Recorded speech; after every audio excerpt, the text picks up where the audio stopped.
Today we are at the beautiful Harbor 60 restaurant right across the street from the Air Canada Centre with Akeem the Dream Olajuwon. Dream, tell me about your background and coming from Nigeria, making the transition over to the United States.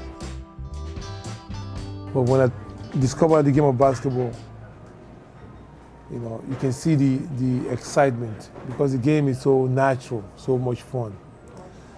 And the coaches were telling me then that I was wasting my time playing soccer. Like, this sport, basketball, this is your game. Did you believe them? Well, they were serious. Sooner or later you will find out that you're wasting your time, that this is your sport. What was fascinating about basketball to me the first time, when I saw a guard was dribbling the ball. And it was amazing to watch a guy dribbling the ball without looking at the game, at the basketball, between his legs, behind the back. So I was fascinated by that. That hooked you? Yeah, that was it. That was it. When we come back, we'll talk about coming to America. Then after he saw me play, then he advised me not to go to university in Nigeria, to make sure a guy of your talent should go to university in the States.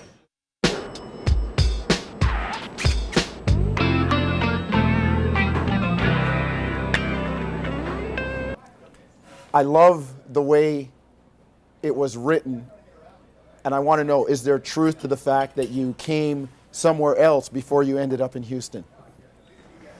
Yes, my first trip to the U.S. was a Pan-American flight, Lagos, New York, non-stop. How long? About 12 hours. And coming in from the airport, it was sunny. What time of the year was this? This was October. Yes. It was sunny.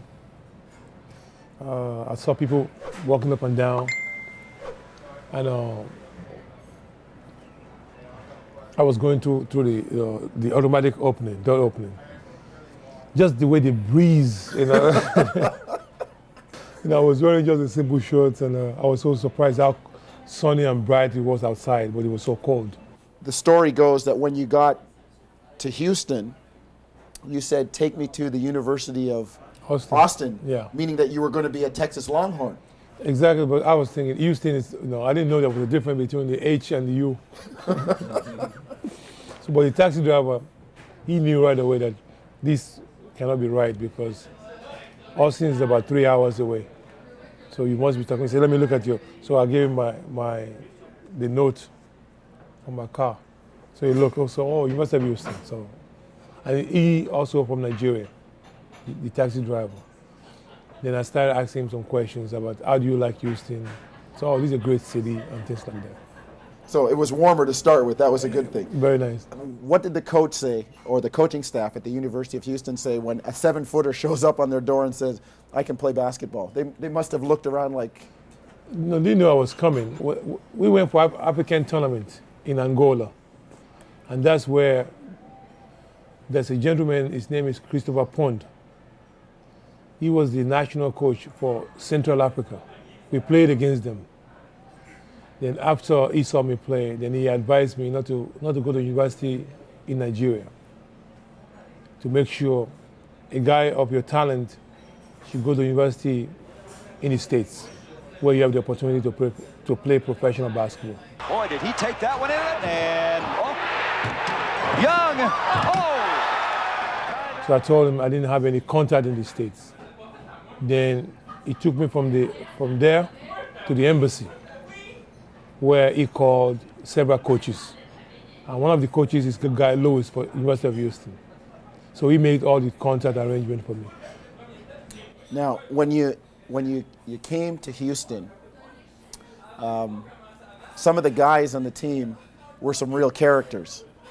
And culturally, how difficult was it to try and fit in?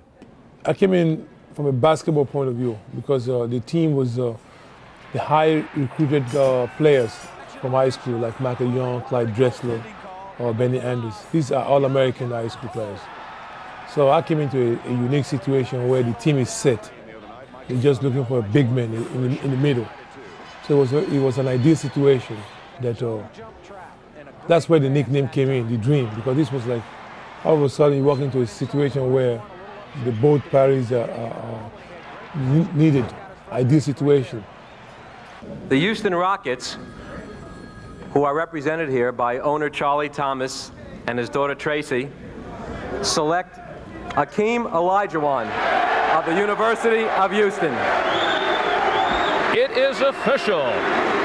The well-attired Akeem Olajuwon, who started playing basketball just 5 years ago from Nigeria, is now the #1 pick. He does not have to go too far. From the University of Houston, will now be playing incredibly alongside of Ralph Sampson for the Houston Rockets. Stand up here.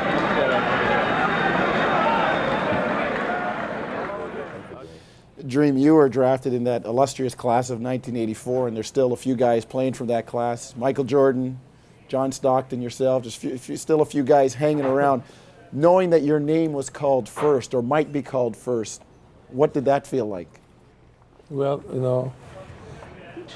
that was my first time going home. After 3 years, I went home to Nigeria because I wanted my parents to be at the draft. So my mother, she was sitting right there.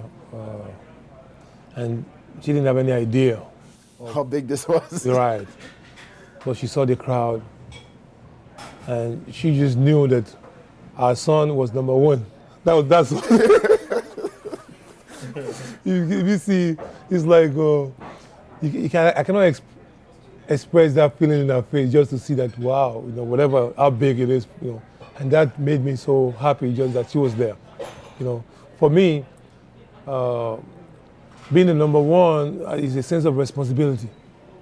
You are not coming as a rookie. You are coming in to establish something. You have to deliver. So that's more of a responsibility than a pressure to play. So I was looking beyond just being drafted.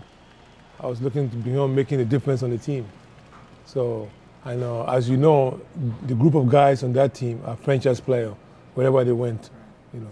So it was a very unique situation for us. Well, you've certainly had an impact on the city of Houston. I know that Toronto's hoping you'll have an impact on the city of Toronto.